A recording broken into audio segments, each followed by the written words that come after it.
سے کہا گیا ہوتا کہ ہوائی جہاز ہوگا، لوگ مسافر اس پہ سوار ہوا کریں گے، ہوا میں اٹھ کے ایک ملک سے دوسرے ملک چلے جائیں گے، تو سوائے تمسخر کے اس کا کچھ انجام نہ ہوتا۔ لوگ کہتے ہیں ایسی باتیں کر رہے ہیں کہ لوگ ہوا میں اڑیں گے، لیکن ایسا ہو گیا۔ اسی طرح سے اب سے 100 سال پہلے کوئی تصور بھی نہیں کر سکتا تھا کہ ذکر محمد و آل محمد یورپ امریکہ میں ہوگا، لیکن آج برپا ہو گیا۔ اور یہ ذکر ابھی اور مزید بڑھے گا، کیونکہ وعدہ ہے کہ پوری دنیا کا کوئی خطہ نہیں ہوگا جہاں پہ کسی نے آل محمد کا نام سنا نہیں ہوگا۔ محترم آیت اللہ سید حافظ ریاض حسین صاحب تشریف لے آئے ہیں، بابا زبردست سلام پڑھیں۔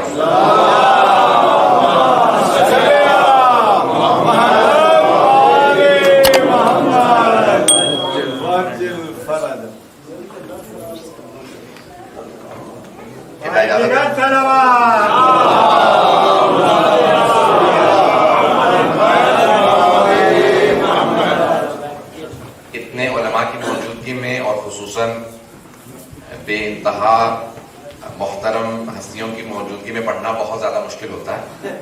یہ کچھ دیر کے لیے میں آپ لوگوں کو یہاں کھڑا کر دوں تو آپ کو اندازہ ہو۔ میں اپنے ہی لیے دعا کروں گا، پروردگار مجھے آج پڑھنے کی صحیح انداز سے ادا کرنے کی توفیق دے۔ محترم و معظم حضرت آیت اللہ حافظ ریاض صاحب موجود ہیں، حضرت السلام الرحمین سید قاضی نیاز حسین نقوی صاحب تشریف فرما ہیں، بے انتہا میرے محترم علماء کرام پورے یورپ سے اس وقت تشریف فرما ہیں، اور میں عدد دیکھ رہا ہوں ماشاءاللہ 12 اور 14 کا عدد پورا ہے۔ تو 14 علماء کا یہاں پہ حسن اتفاق ہے کہ موجود ہیں اس وقت، اور بہرحال کبھی کوئی تصور بھی نہیں کر سکتا تھا اب سے 30-40 سال پہلے بھی کہ امام ابا کے اندر علماء اتنی تعداد میں یہاں موجود ہیں۔ یہ واقعاً خاص کرم ہے اس سرزمین پہ کہ اتنے علماء یہاں موجود ہیں۔ یہ اللہ کا خاص کرم ہے اور صاحب الزمان کی خاص نظر ہے، ان کی خاص تائید ہے۔ توفیق الہی کے بغیر یہ کام ممکن ہی نہیں۔ عزیزان گرامی، بہرحال میں اب اس طرف بالکل نہیں دیکھوں گا۔ مرحوم علامہ اشارت جوادی فرماتے تھے کہ اگر ایک بھی عالم آ جائے تو خطیب اعظم کا پوری مجلس اس کے لیے پڑھ دیتا ہے۔ تو کوششیں کرنی چاہیے، مجمع جن کا زیادہ ہے انہیں کے لیے پڑھا جائے۔ اس وقت یقین مانیے میرے لیے بہت دشوار ہے پڑھنا، لیکن میں پوری کوشش کروں گا کہ میں اس طرف دیکھوں، اس طرف بھی علماء موجود ہے، اس طرف بھی علماء موجود ہے۔ تو ان تمام علماء اعلام کی ذوی الاحترام کی سلامتی کے لیے بابا زبردست صلوات پڑھیں۔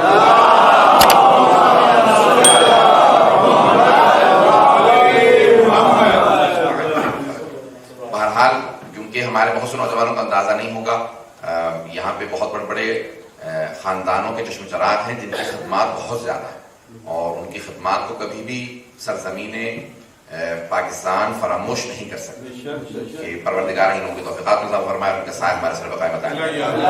میں پوری کوشش کروں گا کہ مطالب پیش کروں۔ غدیر اکبر الاعیاد جسے کہا گیا احادیث کی روح سے سب سے بڑی عید ہے، اور اسے عید ولایت کہا جاتا ہے۔ ماہ رمضان کے روزوں کی تکمیل پہ اللہ نے عید الفطر کو بھیجا،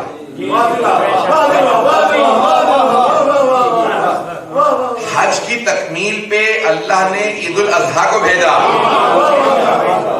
اور دین کی تکمیل کے لیے عید غدیر کو بھیجا۔ پورا دین مکمل ہوا ہے۔ الیوم اکملت لکم دینکم، آج ہم نے تمہارے دین کو تمہارے لیے مکمل کر دیا۔ واتممت علیکم نعمتی، اور نعمتوں کو ان کے اتمام پہ پہنچا دیا۔ مجھے مجمع کی توجہ چاہیے، میں جملہ پیش کرنا چاہ رہا ہوں۔ میں اس ممبر پہ آیا ہوں اور اتفاق کی بات ہے اس ممبر کے بھی 3 پائیدان ہیں۔ میں کچھ کہہ گیا ہوں، تو پائیدان 3 ہیں، اور چوتھے نشست کے اوپر اس وقت آپ کے سامنے غدیر کو پیش کر رہا ہوں۔ سارے مجمع کی توجہ چاہیے، اور میں یہاں فوراً اس چوتھی نشست پہ نہیں آ سکتا تھا، مجھے ان پائیدان سے ہوتے ہوئے گزرنا تھا۔ جب تک پائیدان سے نہ گزرے نشست پہ نہیں آ سکتا تھا۔ اب یہ سارے مراحل طے کریں گے تو اس آخری منزل پہ انسان آتا ہے. نعمتوں کے بھی اللہ نے درجات بنائے ہیں. توجہ, نعمتوں کے بھی درجات بنائے ہیں. اللہ کہتا ہے الیوم اکملت لکم دینکم واتممت علیکم نعمتی, میں نے نعمتوں کو اتمام پہ پہنچایا. چھوٹی چھوٹی نعمتوں سے شروع ہوا, سب سے بڑی نعمت جو نعمت ولایت ہے, اللہ نے وہ ہمیں غدیر میں عطا کی. لَتُسْأَلُنَّ يَوْمَئِذٍ عَنِ النَّعِيمِ, سورۃ تکاثر میں اللہ سبحانہ وتعالیٰ فرماتا ہے اس دن ضرور سوال کیا جائے گا. لام تاکید, نون تاکید, دو تاکیدوں کے ساتھ اللہ کہتا ہے اس دن ضرور, یعنی روز قیامت, اس دن ضرور سوال کیا جائے گا. عن النعیم, سب سے بڑی نعمت سے متعلق سوال ہوگا. میں تفصیل میں نہیں جاؤں گا, اشارہ کرتے ہوئے آگے بڑھ رہا ہوں. تو کوئی ایسی نعمت ہے جس سے متعلق سب سے سوال ہوگا. امام معصوم سے پوچھا مولا کون سی نعمت کا سوال ہوگا؟ کہ لوگ کیا کہتے ہیں, کہ لوگ کہتے ہیں اللہ کھانے پینے کا حساب کتاب مانگے گا. کہ اگر کوئی سخی گھر پہ دعوت دے اور دروازے پہ کھڑا ہو جائے, بتاؤ میرے گھر میں کیا کچھ کھایا, تو کیسا محسوس کرو گے؟ کہ مولا آپ اسے سخی کیوں کہہ رہے ہیں؟ اسے سخی کیوں کہہ رہے ہیں کہ جو حساب کتاب مانگی میرے ہاں کیا کھایا؟ کہ اللہ نے سخاوت عطا کی ہے, وہ سخاوت کا عطا کرنے والا ہے. وہ یہ نہیں حساب کتاب مانگے گا کہ کیا کھا کے آئے ہو, کتنا کھا کے آئے ہو. ضائع کرنے اسراف کا گناہ ہے, لیکن کھانے پینے کا حساب کتاب نہیں مانگے گا. کہ مولا پھر کیا سوال ہوگا؟ کہ ہم اہل بیت کی ولایت کا سوال کیا جائے, آل محمد کی ولایت کا ہم سے سوال کیا جائے گا. عزیزان گرامی, سب نے اپنے اپنے انداز سے پیش کیا ہے کہ ولایت صرف عقیدے کا نام نہیں ہے بلکہ عمل کا نام بھی ولایت ہے. مجھے آج غدیر کو پیش کرنا ہے اور میں کوشش کروں گا کہ آپ کے سامنے ایک ایسا منظر پیش کروں کہ آپ محسوس کریں آپ غدیر میں ہیں.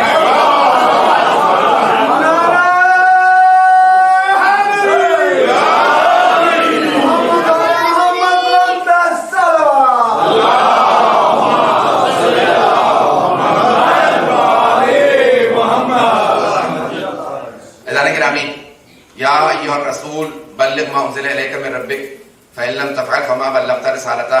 بہت ہی کمال کی بات ہے کہ یہ جتنی آیات غدیر سے متعلق ہیں یہ ساری 5ویں سورے میں ہیں. اب اللہ نے انہیں 5ویں ہی سورے میں بھیجا اور اس سورہ کے اندر کہتا ہے یا ایھا الرسول, ہے میرے پیارے رسول, بلغ ما انزل الیک من ربک, جو کچھ آپ پہ اللہ کی طرف سے نازل کیا گیا ہے اس کی تبلیغ کر دیجیے, اسے پہنچا دیجیے. فإن لم تفعل فما بلغت رسالتہ, اگر آپ نے یہ کام نہ پہنچایا تو کار رسالت جیسے انجام نہیں ہوا. مجھے اس بات پہ توجہ دلانی ہے. بعض اگر ممبروں سے جملہ کہہ دیا جاتا ہے جس سے میرا اتفاق نہیں ہے کہ اگر رسول خدا یہ کام نہ کرتے تو انہوں نے معذاللہ کچھ نہیں کیا تھا. اللہ کی طرف سے ڈانٹ نہیں ہے. یا ایھا الرسول, ہے میرے پیارے رسول, محبوب ترین رسول اللہ کے رسول خدا ہیں. اور اللہ یہاں ڈانٹ نہیں رہا بلکہ دنیا کو سمجھا رہا ہے یہ سارے کے سارے میرے رسول کے کام ہیچ ہو جاتے, ختم ہو جاتے اگر سارا دین پہنچانے کے بعد یہ دین علی کے ہاتھوں میں نہ دیا جاتا.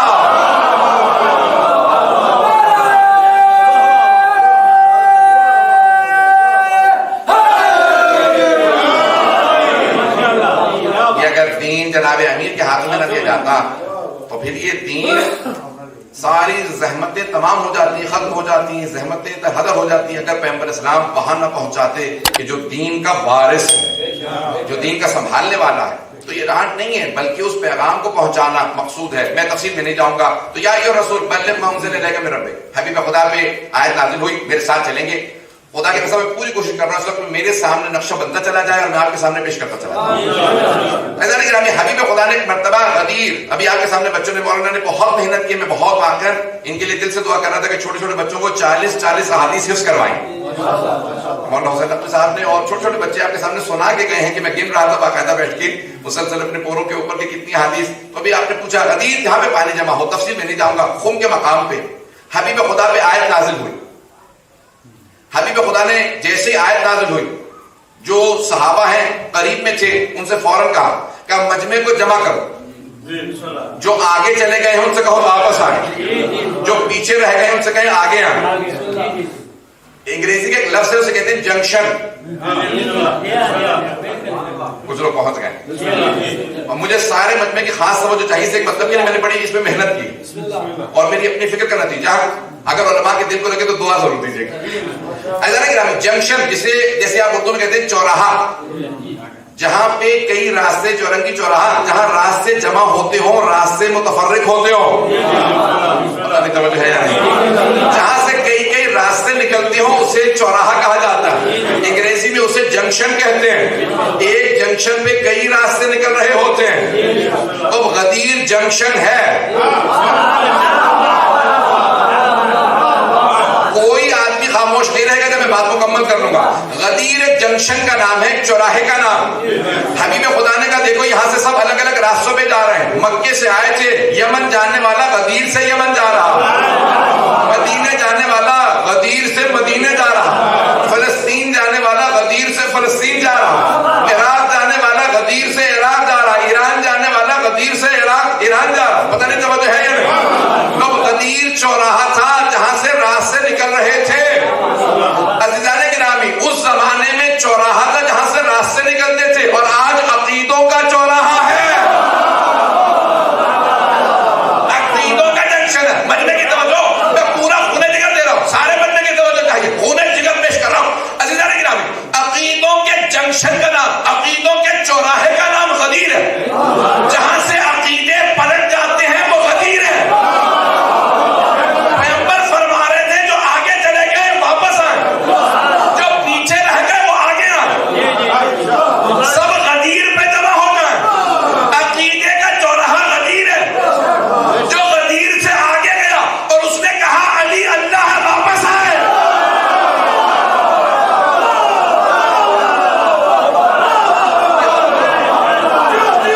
غدیر چوراہا, عقیدے کا چوراہا. جو غدیر سے آگے نکلا اور کہنے لگا علی اللہ ہے, کہو واپس آئے. جو پیچھے رہ گیا اور کہہ رہا تھا علی بندہ ہے, آگے آئے.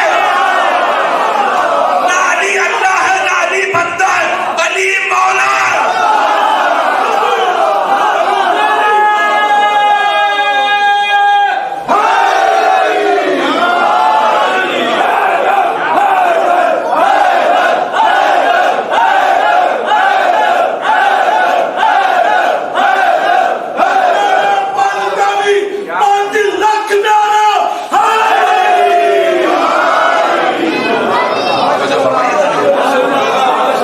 عقیدے کے جنکشن کا نام غدیر. یہاں ولایت کا فیصلہ ہونا کہ ہمیشہ جو بھی علی کو اللہ کہے گا کہو واپس آ جائے, اور جو علی کو بندہ کہے گا اس سے کہو آگے آ جائے. تو یہاں پہ حبیب خدا نے اعلان کرنا, میں پورا آپ کے سامنے نقشہ کھینچوں گا, اور کل زیادہ سنبھالنے کے سب آگے محرم آ رہا ہے, 200-250 زیادہ مدارس پڑھنا ہے, اور کل آج ہی میرا جو ہے وہ 4 دن سے مسلسل جشن پڑھنے کی وجہ سے تھوڑا متاثر ہے. عزیزان گرامی, پیش کر رہا ہوں پورا نقشہ. کوشش کروں گا پروردگار میرے کوئی الفاظ میں کوئی خطا نہ ہو مجھ سے, میں نقشہ اس طرح سے پیش کروں کہ الفاظ صحیح پہنچ جائیں. عزیزان گرامی, میں ایک اور جملہ یہاں کہہ دوں کہ امام حسن مجتبیٰ جب جناب سیدنا صلی اللہ علیہ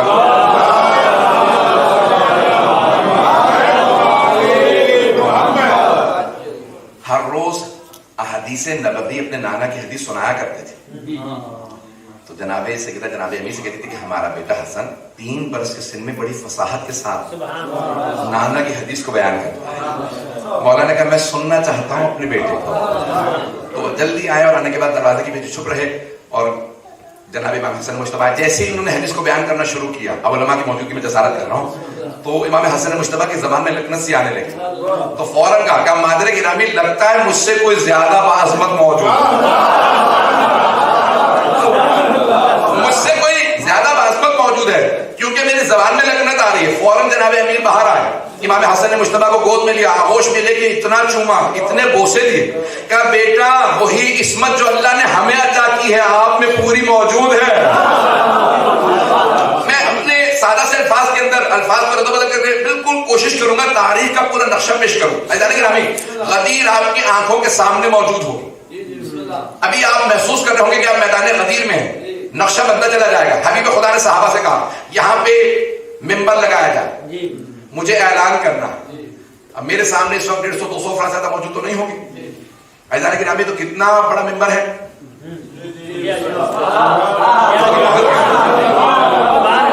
ممبر کے 3 پائیدان ہیں تو 200-250 افراد کے لیے میرے لیے ممبر کافی. لیکن اگر یہی 2-3 ہزار کا مجمع ہو تو پھر مجھے بلندر ممبر کی ضرورت ہے. اور اگر 10-15 ہزار کا مجمع ہو تو ممبر اور زیادہ بلند ہونا چاہیے. اور اگر 1 لاکھ سے زیادہ کا مجمع ہو،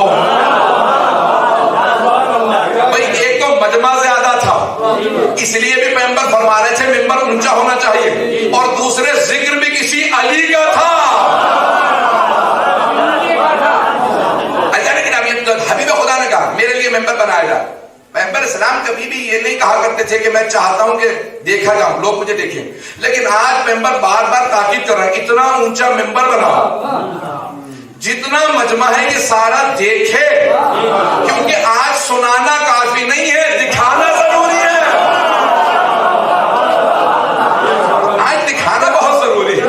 غدیر ہے نا، وہ تمام کے تمام صحابہ تیاری کرنے لگے. کہا یا رسول اللہ اتنے لوگوں کو جمع کرنا بلانا آسان نہیں ہوگا، تو کیسے بلایا جائے؟ دیکھیں مائکرو فون نہیں ہے، لاؤڈ سپیکر نہیں ہے اس زمانے میں، کیسے جمع کرنا ہوگا؟ تو میں بعض کتابوں میں دیکھ رہا تھا کہ ایک حبیب خدا کی ایک صحابی ہیں اعلی صوت، بہت بلند آواز. کچھ لوگوں کی نیچرلی آواز بلند ہوتی، جیسے میری آواز بھی کچھ بلند ہے البتہ، کچھ کی آواز بہت زیادہ گرج برس والی ہوتی بہت. اور حتیٰ سائنس نے ثابت کیا، تاریخ نے ثابت کیا کہ یورپ میں بھی روم کی تاریخ اٹھا کے دیکھے تو بعض اوقات جب بادشاہ بولتا تھا تو ایک آدمی الفاظ دہراتا تھا، کیونکہ مجمع بادشاہ کو نہیں سن پاتا تھا. ایک اونچی آواز والا آدمی الفاظ دہراتا تھا. تو اب حبیب خدا کے ایک صحابی ہیں، ان کی آواز بہت بلند تھی. کہا کہ سامنے اس ٹیلے پہ کھڑے ہو جاؤ، الفاظ کو دہرانا. جب وہ جا کے کھڑے ہوئے تو کہا میری آواز آ رہی ہے؟ کہا یا رسول اللہ بالکل صاف اور واضح. حبیب خدا جب کلام کرتے تھے تو الفاظ کو گنا جا سکتا تھا، اتنے آرام سے کلام کرتے تھے. تو اب ایک مرتبہ ہم صحابی نے کہا کہ ہاں مجھے آواز آ رہی. کہ جو کہوں الفاظ دہراتے رہنا. مجمع کو جمع کرنے کے لیے اذان دی گئی. کچھ لوگوں نے کہا ارے فجر کی نماز پڑھ کے چلے تھے، ظہر کا وقت ہوا نہیں، یہ اذان کیسی ہے؟ کہا لگتا ہے حبیب خدا دوبارہ بلا رہے ہیں، کوئی ضروری کام ہے. یہ وہیں سے سلسلہ شروع ہوا، جب کوئی ضروری کام ہو تو اذان کے ذریعے جمع کیا جائے. ایک مرتبہ حبیب خدا نے جناب ابوذر سے، جناب سلمان سے کہا کہ اذان. اب ایک مرتبہ مجمع جمع ہونے لگا. جب تجمع ہوا غدیر کے میدان، سب جمع ہونے لگے صحابہ. یا رسول اللہ کوئی ضروری کام ہے؟ کہا ہاں بہت ضروری کام ہے. کتنا ضروری کام ہے؟ دن کی تپش ہے، مکے کی گرمی، حجاز کا موسم، لوگوں نے سر منڈا رکھے ہیں. تو حبیب خدا نے کہا میں جانتا ہوں لیکن کام بہت ضروری، توجہ ہو. ایک مرتبہ سب سے کہا کہ بھئی پالانوں کا ممبر بنایا جائے، ذہنوں میں ہے. عزیزان گرامی گھوڑے کی پشت پہ زین رکھی جاتی اور اونٹ کی پشت پہ پالان رکھے جاتے. اونٹ کی پشت پہ کوہان ہوتا ہے، کوہان پہ لکڑی کا پالان رکھا جاتا ہے جو قد میں بلند ہوتا ہے. اب حبیب خدا نے کہا پالانوں کا ممبر بنایا جائے. کچھ لوگوں نے زمین پہ پالان رکھے، کہا نہیں ان پہ اور پالان رکھو. پالانوں پہ پالان کرتے گئے، بہت بڑا ایک مرتبہ بہت بڑا پلیٹ فارم جیسا سے بن جاتا ہے. حبیب خدا نے کہا اسے اور بلند کر دو. میری پشت پہ خواتین کے بیٹھنے کا انتظام کرو، میرے سامنے مردوں کے بیٹھنے کا انتظام کرو. میں نقشہ کھینچ رہا ہوں پورا. حبیب خدا نے کہا سب کو جمع کر لو. میں خط گن رہا تھا خطبہ غدیر کے، تو 300 خط بنتے ہیں، 300 لائنیں خطبہ غدیر کی. حبیب خدا کے بعد اتنے مختصر خطبے بھی ہیں کہ 5 منٹ میں خطبہ مکمل ہو جائے. ارے غدیر میں بھی یا رسول اللہ اتنا طولانی خطبہ، دن دہاڑے 9-10 بجے کا صبح کا وقت اور اتنی سخت تپش گرمی، اور اگر اس طرح سے خطبہ دیا جا رہا ہو تو لوگوں کا کیا حال ہوگا کہ اس گرمی کے اندر لوگ کیسے خطبہ سنیں گے؟ کہ نہیں آج سارے پیغام کو سنانا پہنچانا بہت ضروری ہے. بھائی مجمع پہ مولانا نے بھی بتا دیا آپ کو کہ اختلاف ہے 90,000 1,10,000 1,20,000 1,24,000 1,40,000 مجمع، اس سے بحث نہیں کیونکہ روایت میں 1,24,000 ہے وہی پڑھتے. 1,24,000 کا مجمع جمع ہو گیا، چاروں طرف مجمع. حبیب خدا نے سب سے کہا کہ بیٹھ جاؤ. میں پورا نقشہ کھینچ رہا ہوں. جب سب کے سب تجمع کرنے کے بعد حبیب خدا کے سامنے جمع ہو گئے. اب حبیب خدا نے شروع کیا خطبہ، طولانی ترین خطبہ دیا اور خطبہ جب دے رہے تھے تو گرمی کی وجہ سے آپ نے دیکھا عرب پرنا لیتے ہیں، کپڑا لیتے ہیں سر پہ، انہوں نے اپنے سروں پہ کپڑے لیے اور سر جھکا کے بیٹھ گئے.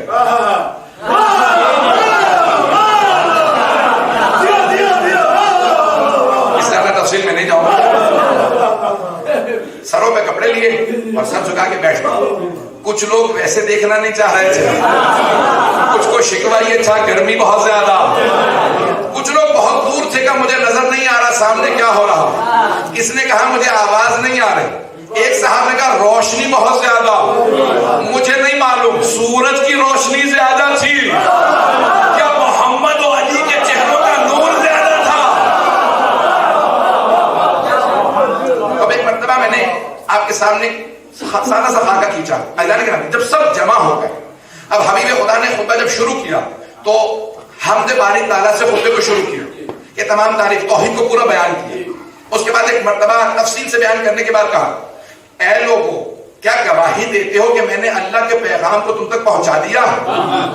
تو صحابہ کا مجمع ہے، سب نے کہا ہم گواہی دیتے ہیں کہ آپ نے بہترین انداز سے رسالت کو پہنچایا. حبیب خدا نے فوراً ہاتھوں کو بلند کر کے کہا اللہم شہد پروردگارہ گواہ رہنا، ان میں سے کوئی شکایت نہیں کر سکتا میں نے پیغام نہیں پہنچایا.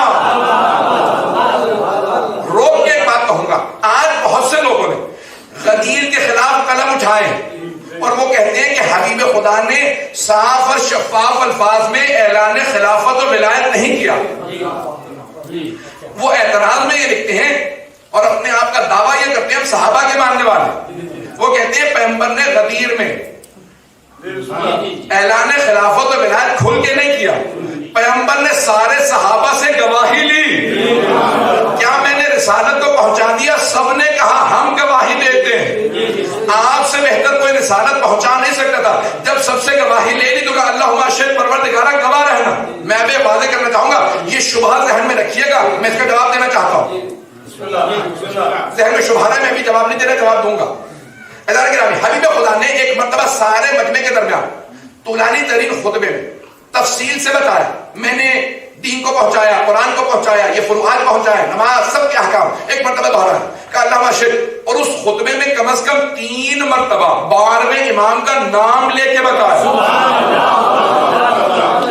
میرے 12 مسیح ہوں گے، اولہم علی وآخرہم مہدی. میرے 12 مسیح ہوں گے، پہلے کا نام علی ہے، آخری کا نام مہدی. میں پورا خون ذکر دے رہا ہوں. جب حبیب خدا نے سارے مجمع کے سامنے اعلان شروع کیا تو ایک اعتراض یہ ہوتا ہے کہ مجمع بہت زیادہ تھا، آواز نہیں گئی ہوگی، جبکہ میں جواب دے چکا ہوں. صحابی سے کہا الفاظ دہراتے رہنا. مجھے تعجب مسلمانوں پہ سننے پہ آئے تو جب حبیب خدا اپنے چچا کے کان میں کہیں